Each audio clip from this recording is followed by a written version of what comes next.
नमस्कार, नवीन न्यूज में आपका स्वागत है। बिहार विधानसभा चुनाव 2025 का मतदान पूरा हो चुका है और सबकी निगाह 14 नवंबर को आने वाले नतीजों पर टिकी हुई है।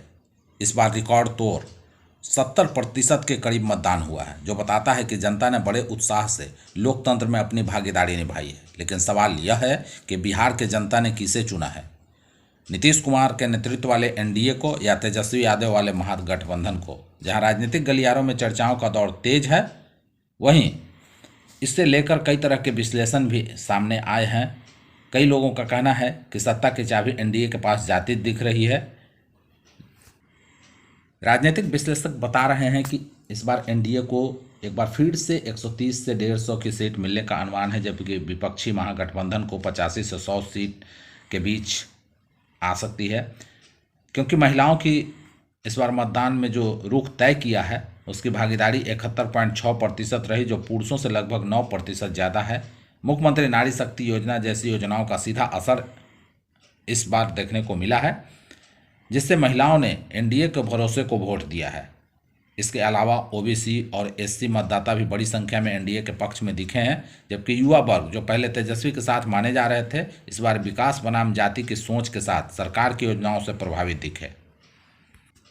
वहीं कई विश्लेषकों का यह भी कहना है कि नीतीश कुमार के सामाजिक कल्याण कार्यक्रम जैसे 10,000 रुपये की नगद सहायता, साइकिल योजना, महिला समूह ऋण योजना, मुफ्त बिजली और सुरक्षा में सुधार ने महिला मतदाताओं का दिल जीता है।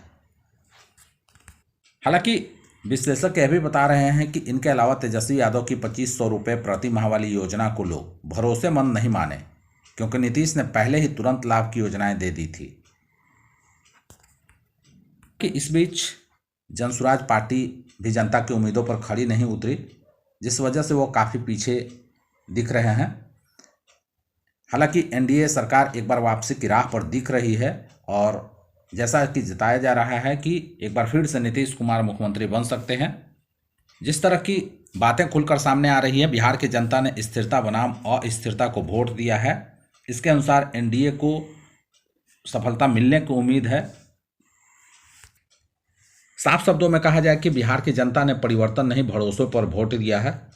महिलाओं की अभूतपूर्व भागीदारी, विकास योजनाओं की जमुनी पहुंच और नीतीश कुमार की स्थिर नेता वाली छवि ने एनडीए को बढ़त दी है। 14 नवंबर को जब मतगणना होगी, तब यह साफ हो जाएगा कि यह भविष्यवाणी कितनी सटीक है। लेकिन फिलहाल बिहार की राजनीति एक बार फिर नीतीश कुमार के नाम की गूंज सुनने को तैयार दिख रही है।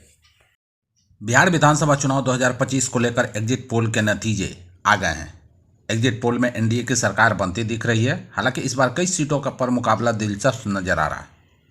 महागठबंधन और एनडीए के साथ पीके की जनसुराज पार्टी, असदुद्दीन ओवैसी की एआईएमआईएम, तेज प्रताप यादव की जनशक्ति जनता दल भी मैदान में है। एग्जिट पोल में एनडीए को अच्छी खासी बढ़त मिलती दिख रही है।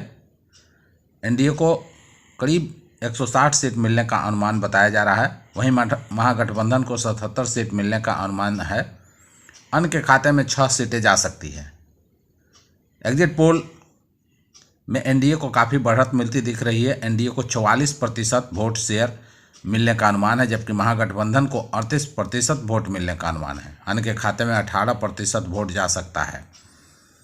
बीजेपी के दिग्गज नेता अमित शाह कह चुके हैं कि नीतीश कुमार के नेतृत्व में ही चुनाव लड़ा गया।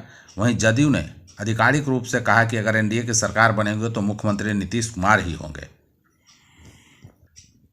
हालांकि सीटों को तुलनात्मक बात करें तो एग्जिट पोल में बीजेपी को 50 से 55 सीट दिखाई जा रही है, जदयू को 55 से 60-62 तक, लोजपा आर को 11 से 15 के बीच में, हम को 2 से 3, रालोमो को 2 से 4, वहीं राजद को सबसे बड़ी पार्टी के रूप में 70 से लेकर 75 के बीच में, कांग्रेस को 17 से 20 के बीच में, वीआईपी को 3 से 5 के बीच में, लेफ्ट को 10 से 14 के बीच में, आईआईपी को 1, आईएनडी को 1, जनसुराज को 0 से 2 सीट, एआईएमआई को भी 0 से 2 सीट, अन्य के खाते में 1 से 5 सीट की बात कही जा रही है। हालांकि एग्जिट पोल के अनुसार 45% महिलाओं ने एनडीए को वोट किया है, जबकि 40% महिलाओं ने महागठबंधन के साथ दी है। वहीं जनसुराज पार्टी को सिर्फ 4% वोट शेयर मिलता दिख रहा है। हालांकि एग्जिट पोल पर कांग्रेस सांसद तारिक अनवर कहते हैं कि ऐसा नहीं कि एग्जिट पोल हमेशा सही होते हैं, मुझे उम्मीद है कि इस बार भी वे गलत होंगे। इसे एक संकेतक के रूप में देखा जा सकता है, लेकिन इसकी कोई गारंटी नहीं है कि यह 100% सही होगा। वहीं दूसरी ओर दानापुर से भाजपा उम्मीदवार रामकृपाल यादव ने कहा कि एग्जिट पोल में तेजस्वी यादव हार गए हैं और वो अपनी हार को स्वीकार नहीं रहे। वे कभी चुनाव आयोग पर, कभी एग्जिट पोल पर सवाल खड़ा कर रहे हैं। जनता का जनादेश स्वीकार करना चाहिए, एग्जिट पोल कभी झूठा नहीं होता। बिहार विधानसभा चुनाव 2025 के बाद 14 नवंबर को राज्य भर में मतगणना की प्रक्रिया शुरू होगी। पटना जिले के सभी 14 विधानसभा सीटों की मतगणना एन कॉलेज पटना में आयोजित की जाएगी। इसके लिए जिला प्रशासन ने व्यापक तैयारी की है। जिला निर्वाचन पदाधिकारी सह जिलाधिकारी पटना ने मतगणना के दिन विधि व्यवस्था को लेकर कई महत्वपूर्ण दिशा निर्देश जारी किए हैं। जिलाधिकारी ने बताया कि मतगणना स्थल पर सुरक्षा के कड़े प्रबंध किए गए हैं। मतगणना केंद्र के चारों ओर निषेधाज्ञा लागू कर दी गई है। बिना पास या अनुमति के किसी को भी परिसर में प्रवेश नहीं दिया जाएगा। उन्होंने स्पष्ट रूप से कहा कि मतगणना के बाद किसी भी प्रकार के विजय जुलूस या जश्न पर पूरी तरह से रोक रहेगी। यह रोक भारतीय नागरिक सुरक्षा संहिता के धारा 163 के तहत लागू की गई है।